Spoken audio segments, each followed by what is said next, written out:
السلام علیکم ورحمۃ اللہ تعالی وبرکاتہ۔ امید ہے کہ آپ سب خیریت سے ہوں گے۔ شان اولیاء کرام رحمۃ اللہ علیہ کے بارے میں پارٹ 2 پیش خدمت ہے۔ تو میں عرض کر رہا تھا کہ آج کل ہم لوگ اکثر ایسے عمل کرتے ہیں کہ مقصد ہوتا ہے دکھاوا، لوگوں کو دکھانا۔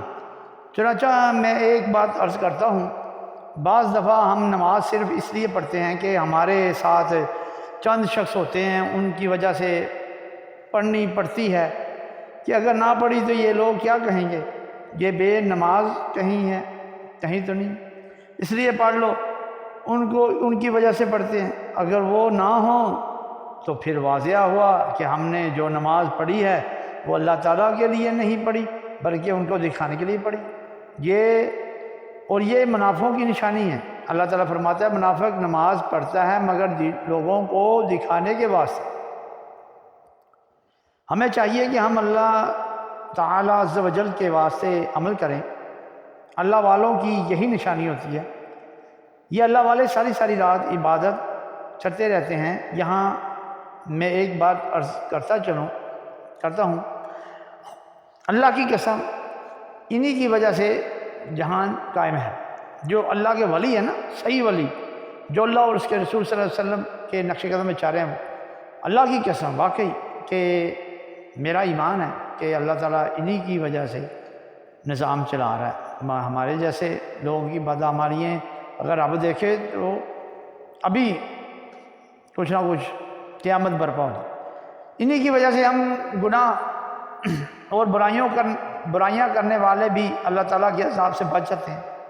اگر یہ اللہ کرنے والے نہ ہوں تو جیسے ہمارے اعمال ہیں ہم تباہ و برباد ہو جائیں، تو یہ راتوں کو اٹھ کر عبادت کرنے والے، اللہ کرنے والے، یہ جب کثرت عبادت کرتے ہیں، فرائض ادا کرتے ہیں، سنتیں ادا کرتے ہیں، نوافل ادا کرتے ہیں، تو پھر کس درجے میں پہنچ جاتے ہیں۔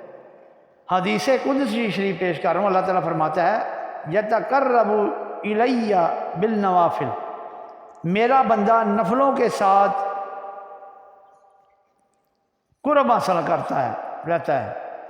یہ بہت بڑی بات ہے، اور آج کل ہم نفل پڑھتے ہی نہیں۔ کہتے ہیں جی ہاں پڑھیں تو ثواب ہے، نہ پڑھیں تو گناہ نہیں، نہ پڑھیں تو گناہ نہیں۔ فرض پڑھتے ہیں اور سنتیں بھی کوئی پڑھتا ہے، لیکن اللہ والوں کی شان ہے کہ وہ نفل پڑھتے ہیں۔ اللہ تعالیٰ ارشاد فرماتا ہے وہ نوافل ادا کر کے میرا قرب حاصل کرتے ہیں۔ قرب حاصل کر کے کیا مقام حاصل ہوتا ہے؟ حتی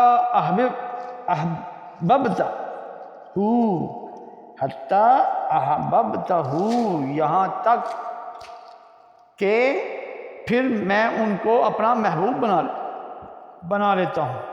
فَإِذَا أَحْبَبْتَهُ، جب میں ان کو اپنا محبوب بنا لیتا ہوں، فَكُنْتُ سَمْعُهُ الَّذِي، اللہ تعالیٰ فرماتا ہے ان کے کان میں ہو جاتا ہوں جن کانوں سے وہ سنتے ہیں۔ وَبَصَرَهُ الَّذِي يَبْصُرُ بِهِ، اور ان کی آنکھیں میں ہو جاتا ہوں جن سے وہ دیکھتے ہیں۔ وَلِسَانَهُ الَّذِي يَتَكَلَّمُ بِهِ، ان کی زبان میں ہو جاتا ہوں جس زبان سے وہ بولتے ہیں۔ وَيَدَهُ الَّتِي، ان کے ہاتھ میں ہو جاتا ہوں جن سے وہ پکڑتے ہیں۔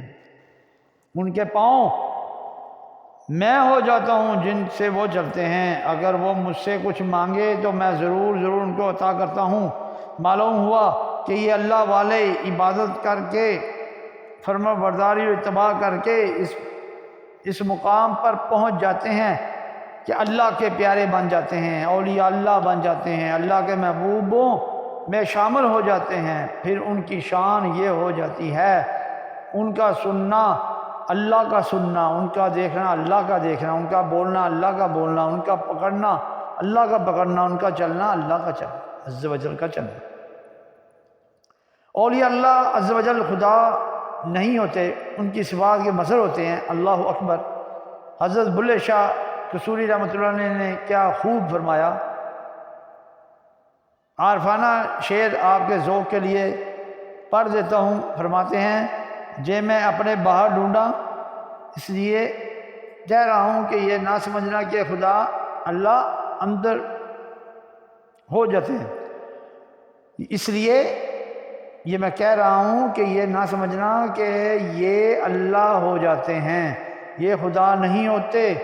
سب کہیں کہ یہ اللہ نہیں ہوتے، اللہ نہیں بن جاتے، کوئی بندہ اللہ نہیں بن سکتا عز و جل وحدہ لا شریک۔ شاید آپ کہیں یہ اللہ عز و جل نہیں بنتے، خدا ان کے کانوں میں، آنکھوں میں، ہاتھوں میں گھس جاتا ہے، تو ایسا بھی نہیں ہوتا۔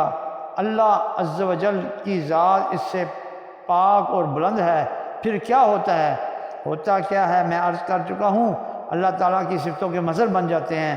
میں اللہ تعالیٰ کی صفتوں کے مظہر بن جاتے ہیں، اللہ نہیں بنتے۔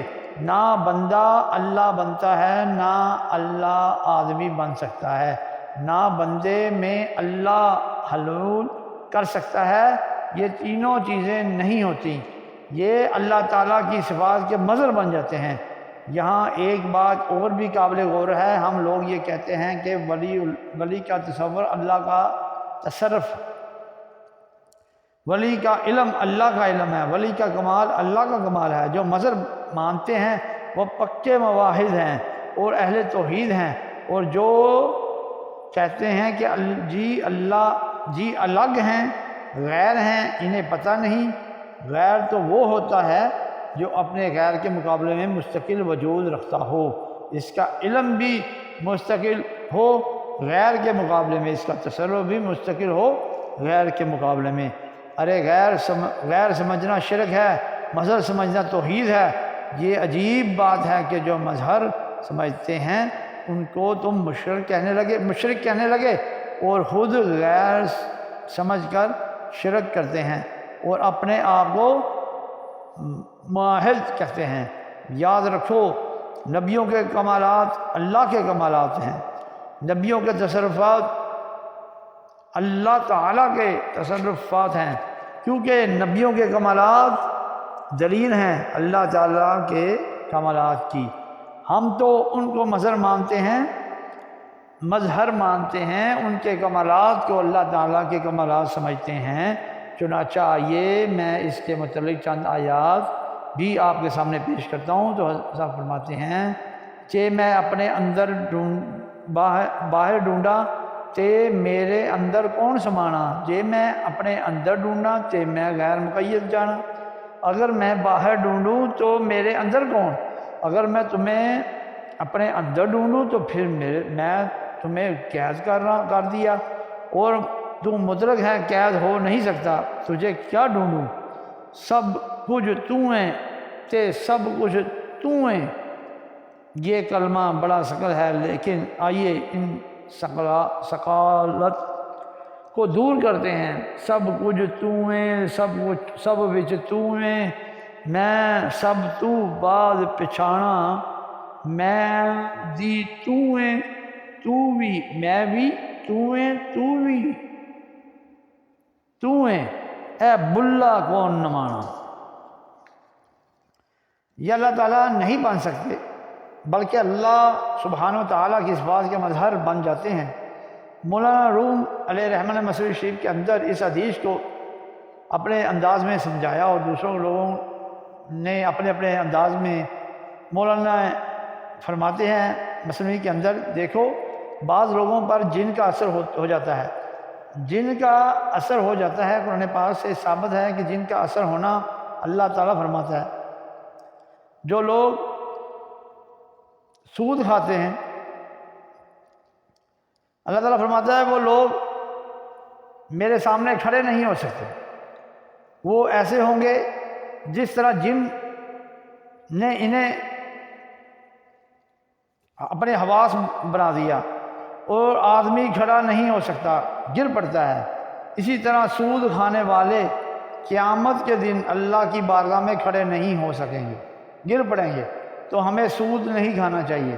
آج کل یہ زمانہ آ گیا، بعض لوگ اخبارات میں مضامین دے رہے ہیں کہ اگر سود کے اوپر 200 یا 400 سود لیا جائے تو حرام ہے، اگر 100 کے اوپر 50 60 70 یا 80 تک لیں تو حلال ہے۔ آج کل اس قسم کے مسئلے ہیں، توبہ توبہ سارے کہو سود حرام ہے، چاہے تھوڑا ہو چاہے زیادہ، سود حرام ہے، سود حرام ہے، اللہ تعالیٰ نے سود کو حرام کر دیا ہے، چاہے تھوڑا ہو یا زیادہ۔ خنزیر حرام ہے، اگر کوئی آدھے سے زیادہ کھا لے تو صحیح نہیں، اگر 2-4 بوٹیاں کھا لے تو صحیح ہے، نہیں، سور حرام ہے،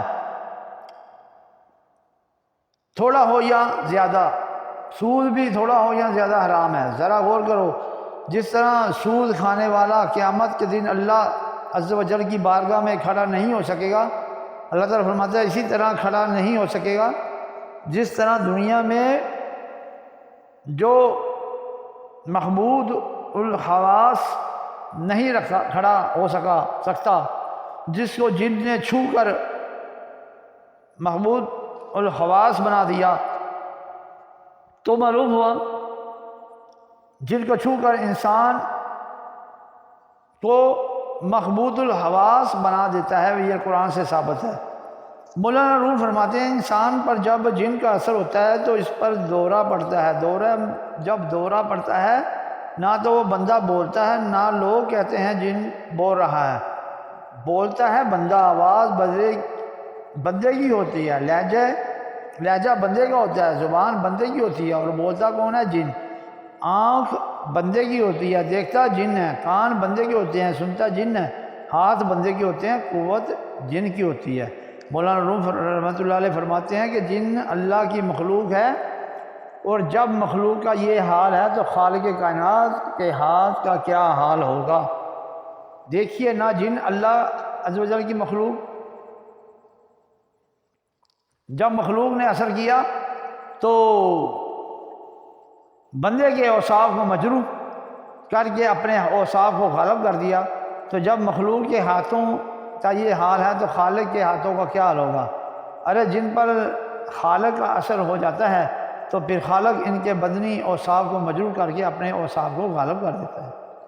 پھر آنکھ اس بندے کی ہوتی ہے، دیکھنا اللہ کا ہوتا ہے، کان بندے کے ہوتے ہیں، سننا اللہ کا ہوتا ہے، زبان بندے کی ہوتی ہے، بولنا اللہ عز و جل کا ہوتا ہے، ہاتھ اس بندے کے ہوتے ہیں، قوت اللہ تعالیٰ سبحانہ و تعالیٰ کی ہوتی ہے۔ اس سے مراد آج بڑا نازک زمانہ آ گیا، بتوں پر پڑھ کر نبیوں ولیوں پر لگا دیتے ہیں آیتیں پڑھ کے۔ بے شک یہ جن کو پوجتے ہو اللہ کے مقابلے میں تو وہ بندے ہیں مثل تمہارے، تم انہیں پکارو پھر وہ تمہیں جواب دیں، اگر تم سچے ہو، اور آگے نہیں پڑھتے، کیونکہ آگے پڑھیں تو مسئلہ حل ہو جاتا ہے۔ اللہ تعالیٰ شاہ فرماتا ہے کیا ان کے پاؤں ہیں جن سے وہ چلتے ہیں؟ بتوں کے بارے میں اللہ تعالیٰ فرماتا ہے، جو بت ہوتے ہیں نا ان کے بارے میں اللہ تعالیٰ فرماتا ہے کیا ان کے پاؤں ہیں جن سے وہ چلتے ہیں؟ کیا ان کے ہاتھ ہیں جن سے وہ پکڑتے ہیں؟ کیا ان کی آنکھیں ہیں جن سے وہ دیکھتے ہیں؟ کیا ان کے کان ہیں جن سے وہ سنتے ہیں؟ اللہ تعالیٰ فرماتا ہے جب تم بت بناتے ہو، ان کے ہاتھ بھی بناتے ہو، ان کے پاؤں بھی، ان کے کان بھی، ان کی آنکھیں بھی، مگر یہ بتاؤ کہ جن بتوں کو تم انسان کی شکل و صورت بھی جیسے بناتے ہو، ان کے ہاتھ بھی ہوتے ہیں، مگر کیا وہ ان ہاتھوں سے پکڑتے ہو؟ ان کی آنکھیں ہوتی ہیں مگر کیا وہ دیکھتے ہیں؟ تو کیا وہ سنتے ہیں؟ ان کے پاؤں ہوتے ہیں اور تو کیا وہ چلتے ہیں؟ نہیں۔ اس لیے بتوں والی جو ہے نا آیات، وہ اللہ کے ولیوں پہ جوڑتے ہیں۔ آگے بھی عرض کر چکا ہوں، الا ان اولیاء اللہ لا خوف علیہم ولا هم یحزنون، کہ خبردار بے شک جو اللہ تعالیٰ کے ولی ہیں ان پر کوئی خوف، نہ کوئی خوف ہوگا نہ وہ غمگین ہوں گے۔ بزرگو دوستو، اس آیت مقدسہ میں خداوند قدوس جل شانہ نے شان اولیاء کرام بیان فرمائی ہے، یا جہاں والو خبردار جو میرے برگزیدہ بندے ہیں، جن حق پرستوں کو میرا قرب حاصل ہے، ان پر نہ کوئی خوف اور نہ ہی کوئی غم ہے۔ سبحان اللہ، فرمان خدا بندی سے معلوم ہوا کہ اولیاء اعظام کی وہ مقدس وہ مطہر جماعت ہے، یہ وہ متقی و پرہیزگار لوگوں کی جمعیت ہے جماعت ہے جن کے دلوں میں خشیت الہی ایسی رچ بس چکی ہے کہ اب ان پر سوائے اپنے خالق و مالک اللہ عز و جل کے علاوہ کسی سے نہ کوئی خوف ہے اور نہ ہی کسی شے کا غم ہے۔ انہیں کسی قسم کا خوف و غم ہو بھی کیسے سکتا ہے جبکہ ان کے ساتھ اللہ تبارک و تعالی عز و جل نے وعدہ فرما رکھا ہے، نحن اولیاؤکم فی الحیات الدنیا و فی الآخرہ، ہم تمہارے دنیا و آخرت کی زندگی میں مددگار ہیں۔ وَاعْلَمُوا أَنَّ اللَّهَ مَعَ الْمُتَّقِينَ، اور جان لو کہ بے شک اللہ عز و جل متقین کے ساتھ ہے۔ حضرات، اللہ تبارک و تعالی اپنے مقبول بندوں یعنی متقی اور پرہیزگار لوگوں کا دنیا و آخرت میں حامی اور ناصر اور مددگار ہے۔ اللہ تبارک و تعالی عز و جل جن کا مددگار ہو تو پھر ان کو کسی کا خوف اور کسی شے کا غم کیسے ہو سکتا ہے؟ اولیاء اللہ قرب حق کی وجہ سے لا خوف علیہم ولا هم یحزنون ہیں، وہ اللہ تعالیٰ سے ڈرتے ہیں اور مخلوق خدا ان سے ڈرتی ہے۔ تاجدار مدینہ سرور قلب و سینہ حضرت محمد مصطفیٰ احمد مجتبیٰ خاتم النبیین صلی اللہ تعالیٰ علیہ وآلہ وسلم نے ارشاد فرمایا کہ اللہ تعالیٰ عز و جل کا فرمان علی شان ہے، من عاد لی ولیا فقد آذنتہ بالحرب، مشکوٰۃ شریف میں صفحہ نمبر 197 میں موجود ہے۔ ترجمہ یہ ہے، یعنی جو شخص میرے ولیوں کے ساتھ دشمنی رکھتا ہے میں اس کے ساتھ اعلان جنگ کرتا ہوں۔ اس حدیث پاک سے اندازہ فرمائیے کہ اولیاء کرام کیوں نہ بے خوف و خطر ہوں جبکہ اللہ تعالیٰ عز و جل انہیں اپنا دوست سمجھ کر ان کے ساتھ دشمنی رکھنے والوں سے اعلان جنگ فرما رہا ہے۔ اب ان اولیاء کرام کے غصاہوں کو اپنے گریبانوں میں منہ ڈال کر سوچنا چاہیے جو ان مقبولان بارگاہ کی شان اقدس میں زبانیں طعن و دراز کرتے ہیں اور بتوں والی آیات اولیاء اللہ پر چسپاں کرتے ہیں، ان کے ساتھ دشمنی انہیں جہنم کے کسی مقام پر پہنچائے گی، اس لیے کہ اولیاء کرام کے ساتھ دشمنی کر رکھنے والے سے خالق دو جہاں نے اعلان جنگ فرمایا۔ اس مقام پر سرکار اعلیٰ حضرت فاضل بریلوی رحمۃ اللہ علیہ فرماتے ہیں، عقل ہوتی تو خدا سے نہ لڑائی لیتے، یہ گھٹائیں اسے منظور بڑھانا تیرا۔ حضرات محترم، اولیاء کرام وہ نفوس قدسیہ ہیں جن کی قوتوں کا اعتراف ان کا سب سے بڑا دشمن شیطان لعین بھی کرتا ہے۔ قرآن مجید میں آتا ہے کہ جب شیطان کو توق لعنت ڈال کر بارگاہ سمدیت سے نکالا گیا تو اس نے کہا، تیری عزت کی قسم میں ضرور ان سب کو گمراہ کر دوں گا مگر ان میں جو تیرے بندے چنے ہیں۔ گویا شیطان بھی یہ تسلیم کرتا ہے کہ مخلصین صالحین بندوں پر میرا داؤ نہیں چلے گا۔ اب جب کہ اولیاء کرام کا بدترین دشمن بھی ولی کی طاقت کو تسلیم کرتا ہے تو جو انسان ہو کر اولیاء اللہ کی طاقت اور عظمت و شان کا اقرار نہ کرے، اس جیسا بد نصیب کون ہو سکتا ہے؟ قرآن کریم کے واضح ترین بیان سے معلوم ہوا کہ ابلیس شیطان اللہ والوں کو راہ راست سے دور نہیں کر سکتا، ان پر اپنا مکر و فریب نہیں چلا سکتا۔ اس لیے ہم کہتے ہیں کہ کسی اللہ والے سے اپنا تعلق قائم کر لو، کسی مرد درویش سے رشتہ جوڑ لو، کسی مرد حق سے اپنی نسبت قائم کر لو تاکہ تم بھی شیطان کے شر سے محفوظ و مامون ہو جاؤ، ورنہ قرآن کریم کا ارشاد گرامی ہے، اور جیسے وہ گمراہ کرے پس تم ہرگز اس کے لیے کوئی ولی و مرشد، اور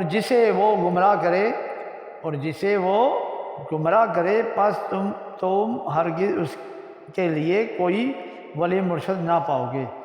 اس آیت مقدسہ سے معلوم ہوا کہ جن لوگوں کو اللہ والوں کا دامن نصیب نہیں ہوا وہ گمراہی کے گڑھے میں پڑے ہیں۔ یہ مسلمہ حقیقت ہے کہ اولیاء کرام سے وابستگی اللہ تعالی عز و جل کی بارگاہ عالیہ تک رسائی حاصل کرنے کا ذریعہ ہے۔ شاعر کہتا ہے، در مرشد تو تیرا در ملدا، تیرے در تو رب دا گھر ملدا، میں تائیوں مرشد کامل دی چوکٹ نوں جا کے چم لینا۔ سامعین کرام، اللہ والوں کے سامنے تعلق رکھنا، اللہ والوں کے ساتھ تعلق رکھنا، ان کی صحبت و رفاقت اختیار کرنا اللہ تبارک و تعالی عز و جل کی بارگاہ اقدس تک پہنچنے کا ذریعہ ہے، اور ان سے دشمنی رکھنا اللہ تعالی عز و جل سے لڑائی ہے۔ تو اب کوئی بھی عقل مند انسان یہ سمجھ بوجھ کر بھی یہ پسند نہیں کرے گا کہ وہ اللہ والوں سے بغض و عناد رکھے، بغض و عناد رکھ کر اپنے خالق و مالک کے اعلان جنگ کو قبول کرے۔ اور یہ اللہ کو اللہ تعالیٰ کی بارگاہ عالیہ میں کس قدر قرب حاصل ہے، اس کے متعلق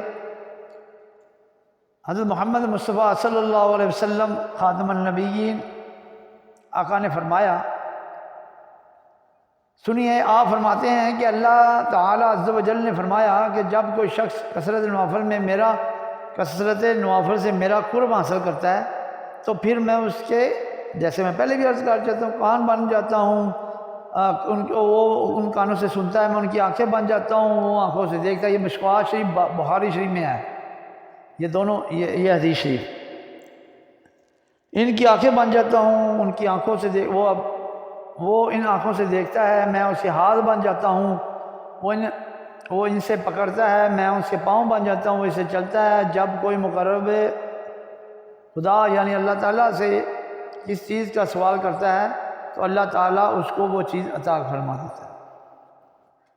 حضرات، اس حدیث پاک سے صاف معلوم ہو گیا کہ اولیاء کرام کو بارگاہ خدا بندی میں اتنا قرب حاصل ہو جاتا ہے کہ اللہ تبارک و تعالیٰ ان کے کان، ان کی آنکھیں، ان کے ہاتھ، ان کے پاؤں بن جاتا ہے۔ یہ جو میں نے حدیث شریف بیان کیا مشکوٰۃ شریف میں ہے، صفحہ نمبر 197، اور بخاری شریف میں ہے 963 میں، صفحہ نمبر 963، جلد نمبر 2۔ اگر وہ اللہ تعالیٰ کی بارگاہ میں کسی چیز کا سوال کرتے ہیں تو اللہ تبارک و تعالیٰ انہیں عطا فرما دیتا ہے۔ آپ خود سوچیں کہ اولیاء اللہ کی طاقت کا اندازہ کون لگا سکتا ہے؟ جو اتنی طاقت کے مالک ہوں تو پھر وہ کیوں نہ لا خوف علیہم ولا ہم یحزنون ہوں گے۔ اس لیے درویش لاہوری حضرت علامہ اقبال رحمۃ اللہ علیہ نے فرمایا، نہ تخت و تاج نہ لشکر و سپاہ میں ہے، جو بات مرد کلندر کی بارگاہ میں ہے۔ حضرات محترم، اولیاء کرام سے عقیدت اور محبت رکھنا اللہ تبارک و تعالی تک رسائی حاصل کرنے کا ذریعہ ہے، ارشاد خداوندی ہے، اور اس کے راستے پر چل جس نے میری طرف رجوع کیا۔ حضرات محترم، اللہ والوں کی غلامی اختیار کرنے کا حکم خود اللہ تعالی عز و جل نے دیا، لیکن اب یہ مسئلہ بھی بڑا مشکل ہے کہ یہ دور بڑا ہی خطرناک ہے۔ آج کل ہر چیز بناوٹی، بنسپتی اور مصنوعی بننا شروع ہو گئی ہے، حتیٰ کہ نبی تک بناوٹی بن چکے ہیں۔ ان حالات پر خالص اولیاء اللہ یعنی مخلصین حضرات کو تلاش کرنا کس قدر مشکل ہو گیا ہے۔ آج کل کئی جاہل بے دینوں نے بھی ولایت کا دعویٰ کر رکھا ہے۔ مصنوعی مست الست ننگ دھڑنگ پیر درویشی کے روپ میں سادہ لوگ انسانوں کو لوٹنے کے دھندے میں مشغول ہیں۔ آج کے دور میں بناوٹی اور جوہلا پیروں مریضوں، 2 نمبر مولویوں کے بلبوتے پر اپنی پیری کا لوہا منواتے ہیں۔ جگہ جگہ ایسے نام نہاد فقیروں اور جعلی پیروں نے ڈیرے ڈال رکھے ہیں، کوئی سوڑی شاہ تو کوئی توڑی سائیں، کوئی گنڈے شاہ تو کوئی ڈنڈے شاہ تو کوئی سنڈے شاہ، کوئی پکوڑے شاہ تو کوئی کتیاں علی سرکار کے نام سے مشہور ہے، کوئی لوٹے سائیں کے نام سے مشہور ہے، کوئی ڈبہ پیر، کوئی جگہ پیر۔ غرض کے ان بناسپتی پیروں سادہ لوگ مسلمانوں کو لوٹنے والوں کے نام گنتی سے باہر ہیں۔ کسی پیر نے گلے میں ہار ڈال رکھے ہیں، کسی نے کانوں میں کانڈے ڈال رکھے ہیں، کسی نے ہاتھوں میں لوہے کے کنگن پہنے ہوئے ہیں، کسی نے پاؤں میں زنجیریں ڈال رکھی ہیں۔ کئی ایسے پیر ہیں جو حجامت نہیں بنواتے اور نہ ہی کبھی منہ دھونے کی تکلیف گوارا کرتے ہیں۔ لمبی لمبی مونچھیں، بے حساب داڑھی اور سر کے بال پورے چہرے کو چھپائے ہوئے۔ کسی پیر کا سر بھی گنجا ہے، داڑھی بھی صاف اور مونچھیں بھی صاف۔ کوئی چرس پی رہا ہے، کوئی بھنگ پی رہا ہے، کوئی بھنگ کوٹ رہا ہے۔ نہ وضو، نہ مصلی، نہ نماز، نہ روزہ، نہ حج، نہ زکوٰۃ، نہ فرض، نہ نفل، نہ عبادت، نہ ریاضت، نہ شریعت، نہ حقیقت، نہ ذکر، نہ فکر۔ بس سالانہ میلہ ہوتا ہے جس میں جوہلا، مریض اور عیاش لوگ جمع ہوتے ہیں۔ پھر پیر صاحب کے آستانہ پر نقلیں ہوتی ہیں، بھنگڑے ڈالے جاتے ہیں، مجرے اور تھیٹر لگتے ہیں، آتش بازی، جوا بازی، کتوں کی لڑائیاں کروائی جاتی ہیں، ہاں جی، مرغوں کی لڑائیاں ہوتی ہیں، جانوروں کی لڑائیاں، کتوں کی، مرغوں کی۔ یہ سب کچھ ہونے کے باوجود نہ پیر صاحب کی پیروی میں فرق پڑتا ہے اور نہ کسی مریض کی قیادت مجروح ہوتی ہے۔ بزرگوں، دوستو، یہ کہاں کی پیری ہے، کہاں کی درویشی ہے اور فقیری ہے؟ انہی لوگوں کے بارے میں تھوڑا سا سماعت فرمائیں۔ ان جعلی پیروں سے زیادہ مجرم وہ مریض صاحبان ہیں جو ان کی شرعی باتوں کو معرفت اور حقیقت کہتے ہیں۔ ایسے ہی کسی مریض کا ذکر ہے کہ اس نے اپنے پیر کی تعریف کرتے ہوئے کہا، جناب ہمارے پیر صاحب بڑے کامل اور پہنچے ہوئے بزرگ ہیں۔ پوچھا، بھائی تمہارے پیر میں کیا کمال ہے؟ اس جاہل مریض نے کہا، ہمارے پیر صاحب کا 12 سال سے وضو ہی نہیں ٹوٹا۔ تو مولوی صاحب نے جواب دیا، میاں ٹوٹے گا تب۔ اس بندے نے جواب دیا، ٹوٹے گا تب جو تیرے پیر نے وضو کیا ہو۔ جب اس نے وضو کیا ہی نہیں تو ٹوٹنے کا سوال ہی پیدا نہیں ہوتا۔ تو حضرات، جو 2 نمبر علماء کرام ہیں نا، علماء سو جنہیں کہتے ہیں، ان جعلی پیروں کو عوام میں تعارف کرواتے ہیں۔ ہاں جی، ہمارے علماء سو کا بھی اس میں کردار ہے، ان کو چڑھانے کے لیے کردار ہے، ان کے خلاف نہیں بولتے۔ ہاں جی، جو صحیح ہے نا، 1 نمبر پیر جو صحیح چاہ رہا ہے اس کے خلاف بولتے ہیں، کیونکہ اس کو ڈر ہوتا ہے کہ کہیں یہ آسا مسجد میں نہ آ جائے۔ تو جو 2 نمبر ہوتا ہے اس کو پتہ ہے اس نے اپنے ڈرامہ بنانا، مسجد میں نہیں آئے گا یہ، ٹھیک ہے نا جی، اس سے خوش ہوتے ہیں۔ تو 2 نمبر علماء ان جعلی پیروں کا عوام میں تعارف کرواتے ہیں۔ پیر لوگ اپنے مریدوں کی اس طرح تسلی کرتے ہیں، میاں مولوی نے تو درویش دا مڑ دا، پھر کیا کہتے ہیں تعارف؟ مولوی تے درویش دا مڑ دا ہی ویر ہے۔ میاں مولوی کے پاس شریعت ہے، ہمارے پاس معرفت و حقیقت ہے۔ وہ ہماری باتوں کو نہیں سمجھ سکتے، وہ ہمارے جیسی نماز نہیں پڑھ سکتے۔ درویش دی ہر ویلے نماز ہوتی ہے، یعنی نہ نیتی نہ قضا کیتی۔ بزرگوں، دوستو، کیا عجیب مکروہ فریب ہے جو جاہل و مکار پیر اپنے جاہل مریدوں پر چلاتے ہیں۔ حضرات، یہ کہنا کہ علماء حق کی درویش سے مخالفت ہے، سراسر دھوکہ بازی ہے اور عیاری ہے۔ آپ حضرات نے اکثر اس بات کا مشاہدہ کیا ہوگا، علماء اکرام تو ہمیشہ درویشوں اور فقیروں کی تعریفیں کرتے رہتے ہیں۔ مولوی حضرات، مولوی کی درویش سے کوئی مخالفت نہیں، بلکہ مولوی تو درویشوں کی غلامی کو اپنے لیے باعث فخر سمجھتے ہیں، بشرطے کہ درویش حضرت غوث پاک جیسا ہو، ان کے نقش قدم پہ چلنے والا ہو، خواجہ معین الدین چشتی اجمیری رحمۃ اللہ علیہ کے پیروکار ہو، صحابہ کرام کا فرما بردار ہو، امام الانبیاء سرکار کا وفادار ہو، خداوند کریم کا اطاعت گزار ہو، اور شریعت مصطفیٰ صلی اللہ علیہ وسلم کا باغی نہ ہو۔ ایسے پیر کو مولوی تو کیا، ایک ہوش مند انسان بھی اس کو ماننے کے لیے تیار نہیں ہے کہ جو شریعت مصطفیٰ کا باغی ہو۔ پھر وہ جاہل ہی ہوگا جو ایسے پیر کا مرید بنے گا۔ حضرات، بڑی ہی افسوس کی بات ہے کہ آج کا مسلمان اصلی اور نقلی گھی کی پہچان کر لیتا ہے، مگر ولی کی پہچان کرنے سے قاصر ہے۔ خالص اور ناخالص شیر کی تو پہچان کر لیتا ہے، مگر صحیح اور مصنوعی پیر کی پہچان نہیں کرتا۔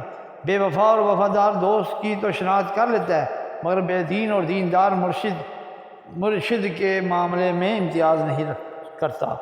تو آئیے قرآن و حدیث کی روشنی میں اولیاء کرام کے اقوال و احوال سے معلوم کریں کہ ولی کی پہچان کیا ہے۔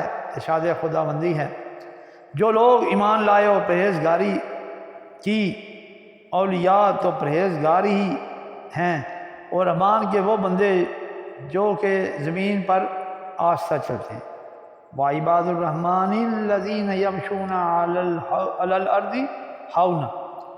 قرآن مجید کی ان آیات مبارکہ میں اللہ تعالیٰ نے واضح ترین الفاظ میں اولیاء اللہ کی پہچان فرمائی کہ ولی وہ ہے جو صاحب ایمان ہونے کے ساتھ ساتھ متقی اور پرہیزگار بھی ہو، قرآن و سنت کا پابند ہو، خداوند قدوس اور اس کے پیارے محبوب علیہ السلام کا مطیع ہو، ان کی ختم نبوت کو پہرے دینے والا ہو، ان کے ناموس پہ مر مٹنے والا ہو، جان دینے والا ہو، اور اگر وہ زمین پر چلے تو خوف خدا سے ڈر ڈر کر قدم رکھے۔ یعنی اللہ تعالیٰ عز و جل کے برگزیدہ بندے زمین پر اکڑ اکڑ کر شیخی سے نہیں چلتے، جب وہ چلتے ہیں تو خوف خدا کی وجہ سے ان کی نگاہیں نیچی رہتی ہیں۔ پھر قرآن کریم کا ارشاد ہے اللہ تبارک و تعالیٰ کہ نیک بندوں کی پہچان یہ ہے، والذین یبیتون لربہم سجدا وقیاما، جیسے پہلے بھی عرض کر چکا ہوں، وہ اللہ تعالیٰ کے لیے سجدے اور قیام میں راستے گزارتے ہیں۔ رات پوے تے بے دردانوں نیند پیاری آوے، درد مندانوں یاد سجندی ستیاں آن جگاوے۔ اللہ تعالیٰ کے ولیوں کی ایک پہچان یہ بھی ہے کہ وہ ساری رات اللہ تعالیٰ کی عبادت میں گزارتے ہیں۔ دیکھیں سرکار بغداد نے 40 سال عشاء کے وضو کے ساتھ فجر کی نماز ادا کی۔ سرکار امام اعظم ابو حنیفہ رضی اللہ تعالیٰ عنہ نے 40 سال عشاء کے وضو سے فجر کی نماز ادا کی۔ رمضان شریف میں آپ 61 مرتبہ قرآن مجید ختم کرتے، یعنی ایک مرتبہ دن میں قرآن پاک ختم کرتے، فرماتے ایک رات میں اور ایک تراویح میں۔ یہ مقبولان بارگاہ خداوندی ساری رات عبادت میں گزارتے ہیں۔ آپ بلخ کے سلطان اور عظیم المرتبہ حکمران تھے۔ حضرت ابراہیم ادم کے بارے میں بتانا چاہتا ہوں کہ آپ بلخ کے سلطان اور عظیم المرتبہ حکمران تھے۔ ایک مرتبہ رات کو شاہی محل میں نرم و نازک بستر پر آرام فرما رہے تھے، اچانک محل کی چھت پر کسی کے چلنے کی آہٹ محسوس ہوئی تو آنکھ کھل گئی اور سوچا کہ یہ کون ہے جو شاہی محل کے چھت پر چل رہا ہے؟ کیا اسے معلوم نہیں کہ شہنشاہ بلخ اس چھت کے نیچے آرام فرما رہا ہے؟ آخرکار آواز دی، کون ہے جو اس وقت شاہی محل کی چھت پر چل رہا ہے؟ کون ہے جس کے قدموں کی آہٹ نے شہنشاہ وقت کی نیند اشار کر دی ہے؟ اوپر سے آواز آئی، اے شہنشاہ وقت، اے دنیا کے بادشاہ، ہمارے اونٹ گم ہو گئے ہیں، ہم انہیں تلاش کر رہے ہیں۔ ابراہیم ادم نے معتج ہو کر کہا، اے بندہ خدا، کبھی اونٹ بھی چھتوں پر پھرا کرتے ہیں؟ انہوں نے جواب دیا، اگر اونٹ چھت پر نہیں ملتے تو تم جاہے دنیا کے تخت پر اللہ تعالیٰ کی ملاقات کس طرح کر سکتے ہو؟ اگر چھت پر اونٹ نہیں مل سکتے تو نرم و گداز بستر پر سو کر خدا تعالیٰ بھی نہیں مل سکتا۔ اس بات کا سننا تھا کہ آپ کر لرز کر رہ گئے اور ایک عجیب سی کیفیت طاری ہو گئی۔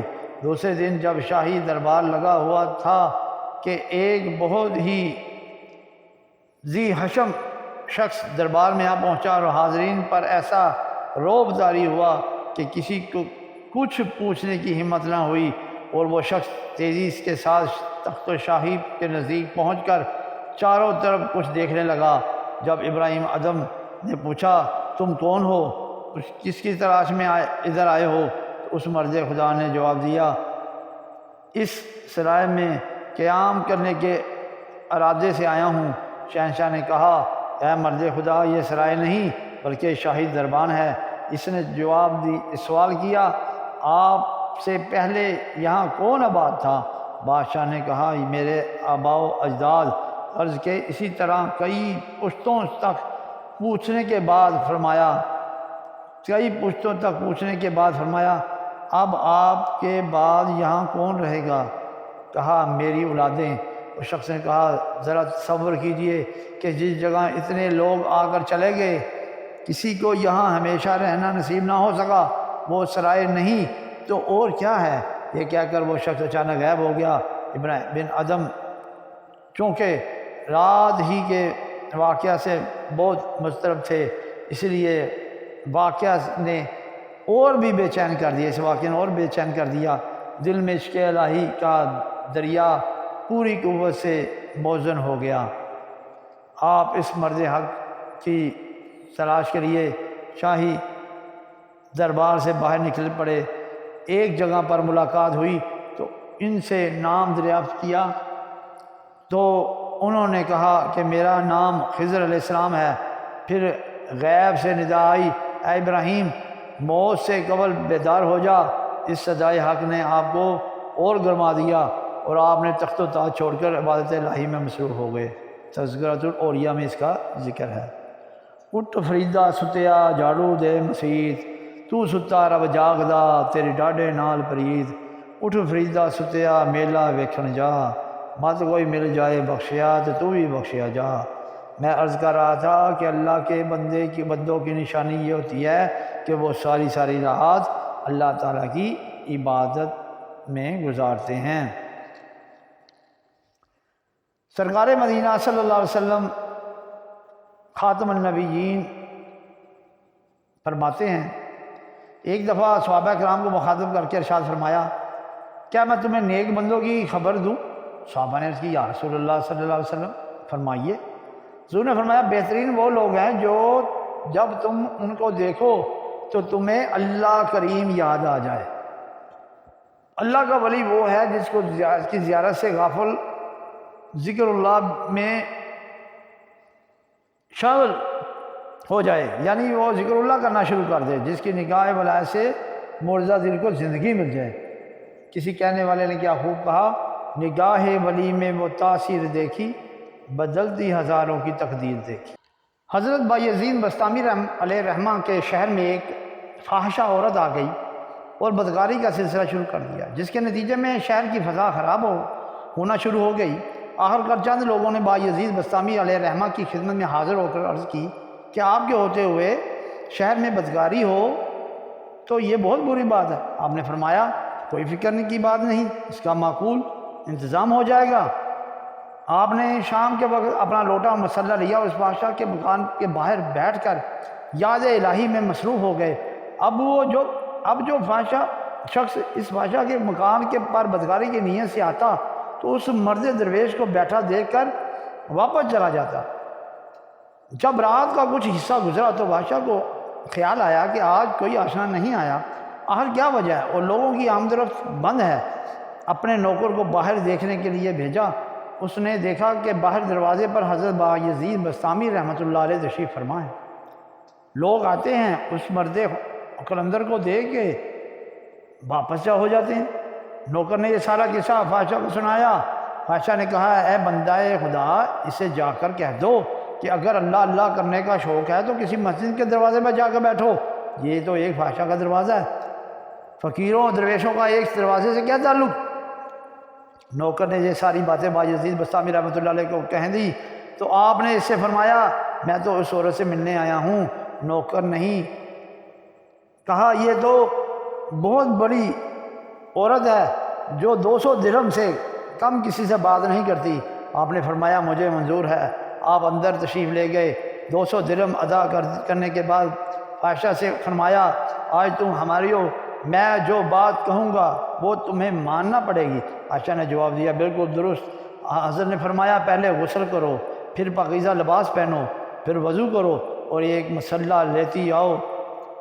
عائشہ نے غسل کیا، کپڑے تبدیل کیے، وضو کیا، مسلح لے کر حضرت کی خدمت عالیہ میں حاضر ہو گئی۔ آپ نے مسلح قبلہ رخ ڈالا اور فرمایا اس پر کھڑی ہو جاؤ اور نماز پڑھو۔ جب اس نے نماز شروع کی اور سجدہ کیا، آپ نے بارگاہ خداوندی میں ہاتھ اٹھا کر عرض کی مولا میری تیری بارگاہ میں سر کو مولا سر کو تیری بارگاہ اقدس میں جھکانا میرا کام تھا اور دل کو پھیرنا تیرا کام ہے۔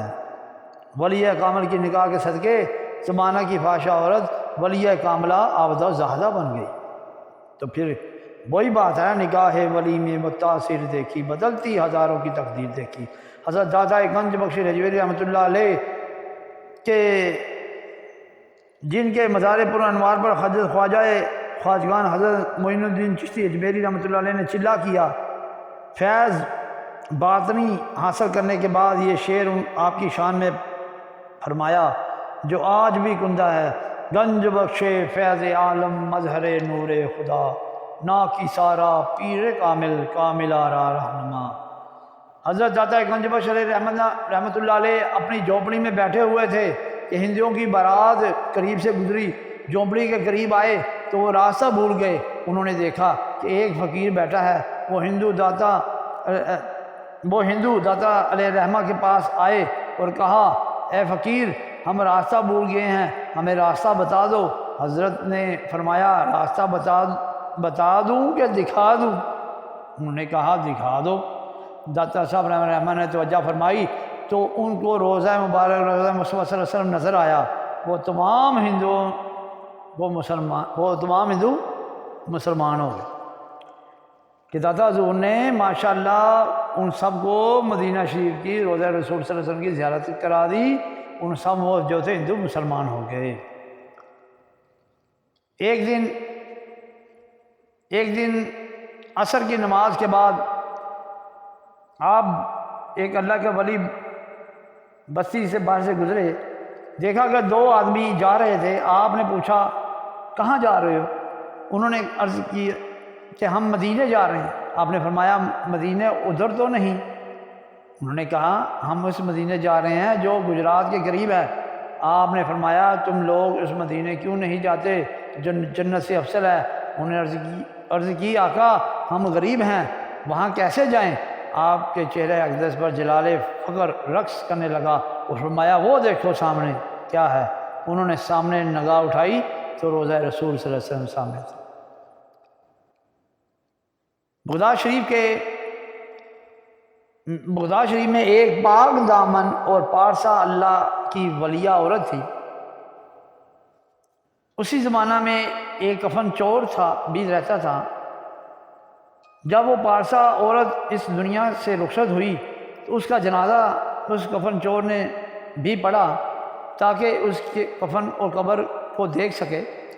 جب رات ہوئی تو کفن چور اس پارسا بی بی کو قبر پر گیا، قبر کو کھودا اور کفن اتارنے لگا تو اس پارسا بی بی نے کفن چور کا ہاتھ پکڑ لیا اور کہا کہ اللہ تعالیٰ کی شان، ایک جنتی دوسرے جنتی کا کفن اتارنے لگا۔ یہ سن کر کفن چور لرز گیا اور عرض کی اے پارسا بی بی تیرے جنتی ہونے میں تو کوئی شک و شبہ نہیں، مگر میں تو ساری عمر مردوں کے کفن چرائے ہیں، میں کیسے جنتی؟ تو اس پارسا نے کہا کہ اللہ تعالیٰ نے مجھے بخش دیا اور جس نے میرا جنازہ پڑھا اس کو بھی بخش دیا، اور تو نے بھی میرا جنازہ پڑھا ہے۔ اس کفن چور نے توبہ کی اور اس پارسا بی بی کی دعا سے وہ چور کتب بن گیا۔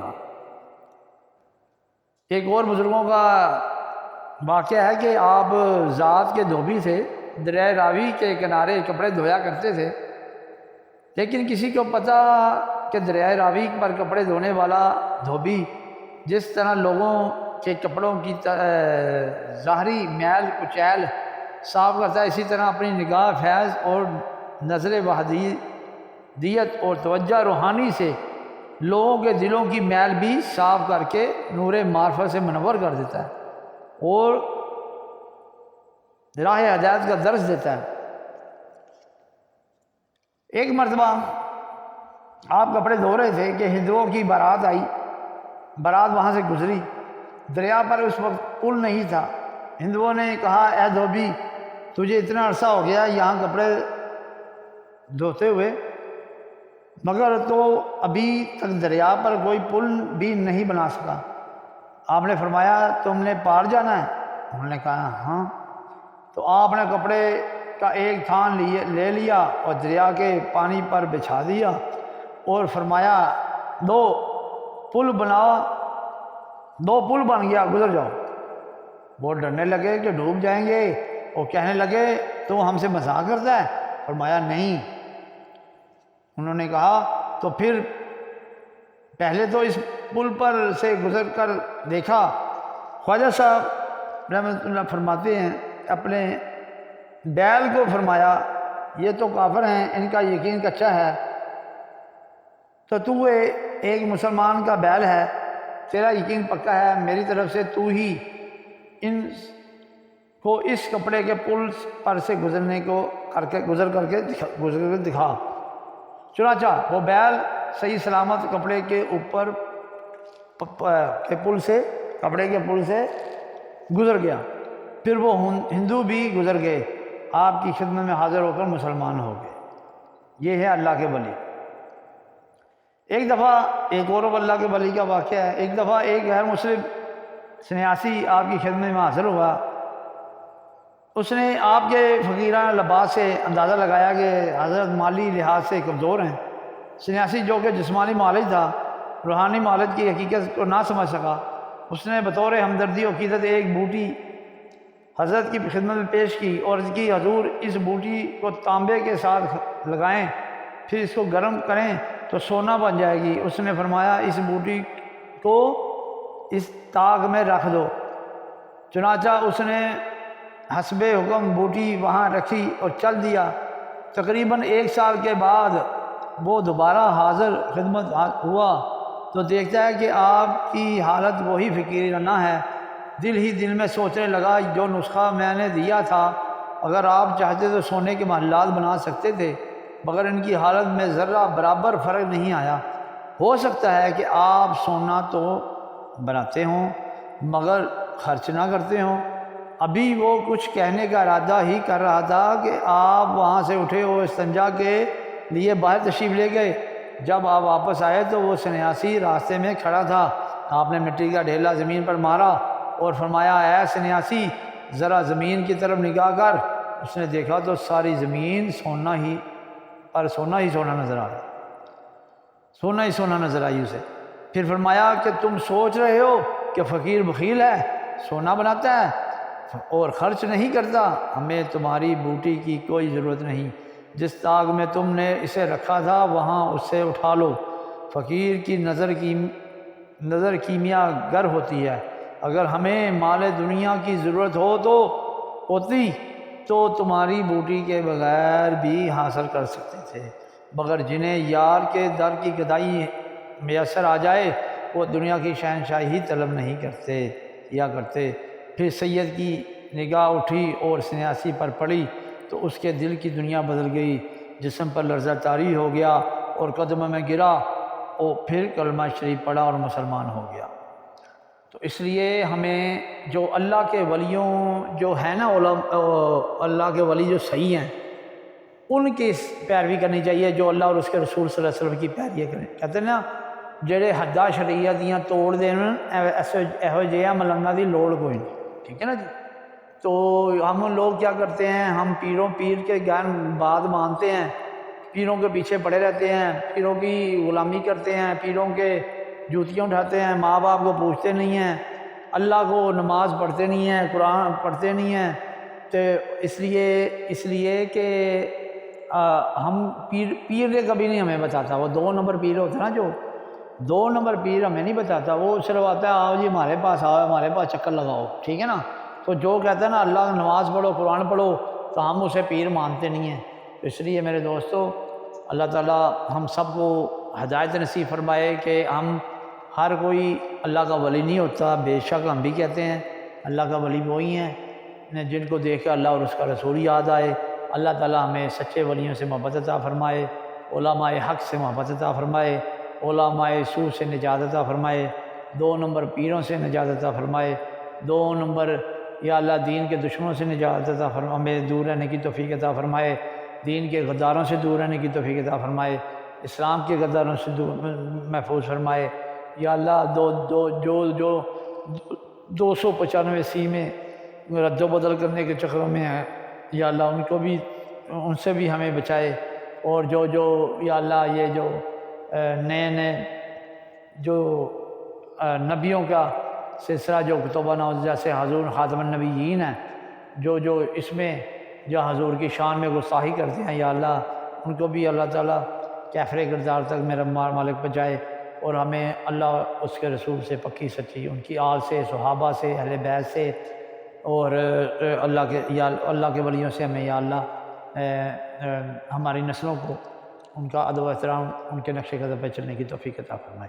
السلام علیکم ورحمۃ اللہ تعالیٰ وبرکاتہ۔